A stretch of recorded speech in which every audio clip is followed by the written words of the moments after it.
ไม่สุค่ะอันในเป็นทหารเรียนสภาใต้สภาวะนะคะวันนี้ก็เขาขายอยู่ใน130อันวันนะคะเนาะนี่ค่ะในเป็นยินดี130เซในตัวลงกว่านี่ค่ะตั้งหางดีใน130เข้าไปถึงยอดมันค่าฮารุเกโลคืนต่อกับแทงนี่ค่ะในเป็นตั้งคืนมันค่ะเมื่อเราได้เขาปูนขึ้นมายาวหมอก7 ปากไหมค่ะนะ7 ปากค่ะอันนี้เป็นยอดค่ะเนาะ130พยายามได้ยินความใจใส่มาฮอนค่ะนะนี่ค่ะจำเด็กๆสุดเด็ก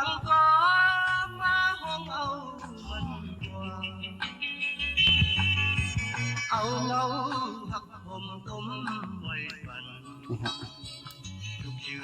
ไม่เป็นทหารเรือแต่ว่าร้อยไม่เป็นร้อยอันสูงที่เด็กค่ะนะที่เห็นอยู่ขนาดนี้นะคะเป็นบรรยากาศนะครับหรือว่าณขณะนี้เราอยู่บนยอดไม่ใกล้ถึงยอดนะครับของดอย30นะครับดอยที่นับว่าสูงมากนะครับเราขึ้นมานับขั้นบันไดก็ประมาณเกือบ 2,000นะครับณขณะนี้เราก็ยังไม่ถึงยอดต้องเดินขึ้นไปอีกประมาณ100หรือ200 เมตรนะครับกว่าจะถึงยอดนะตอนนี้เราก็นะฮะถ่ายลงไปนี่คือวิวนะครับวิวทิวทัศน์นะครับจากดอย30นะครับที่เราเคยได้ยินกันในเพลงของกายสายเมาได้ร้องไว้นะครับก็บรรยากาศดีมากๆนะครับผมเดินขึ้นมาเขาอ่อนเลยครับนี่นะถือว่าสูงมากนะครับ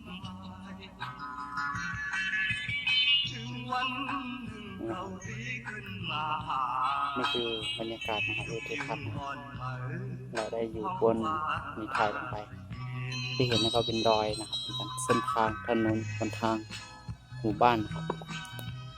เรามีเวลาจำกัดเพราะฉะนั้นเราต้องขึ้นไปให้ถึงยอดนะครับนะฮะ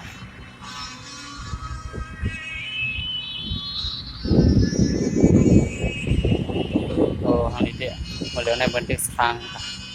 เทศทางขอทางกองมูนี่ครับกุฏิอันสูงเลยสูงมากในก็มีอยู่นะสูงเลยในก็มีอยู่แต่ว่า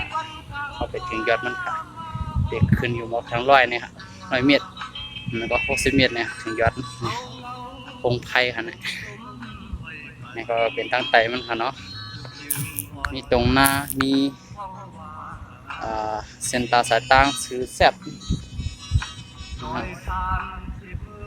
สิเตะขึ้นมาก็ถ้าฮอตยอดนี่ก็เพื่อเตะฮะ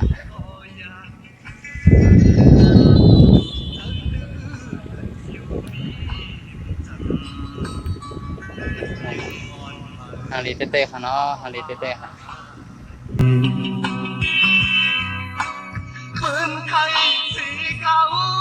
ยาจะมือในกอง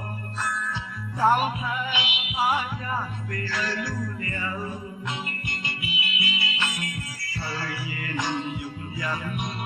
เปิดทางว่าสภาพมันในกองในมันติดตั้งดีเนี่ยครับมาเหลือ30เนี่ยค่ะเนาะ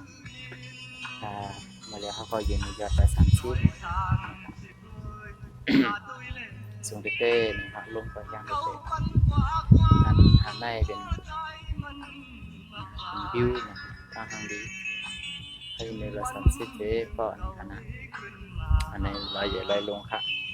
สูงก็สูงเต้ๆค่ะในยอดมันหนึ่งทางร้านมีกองโมค่ะนะก็เลยเป็นเด็กก่อสร้างกองโมเนี่ยค่ะ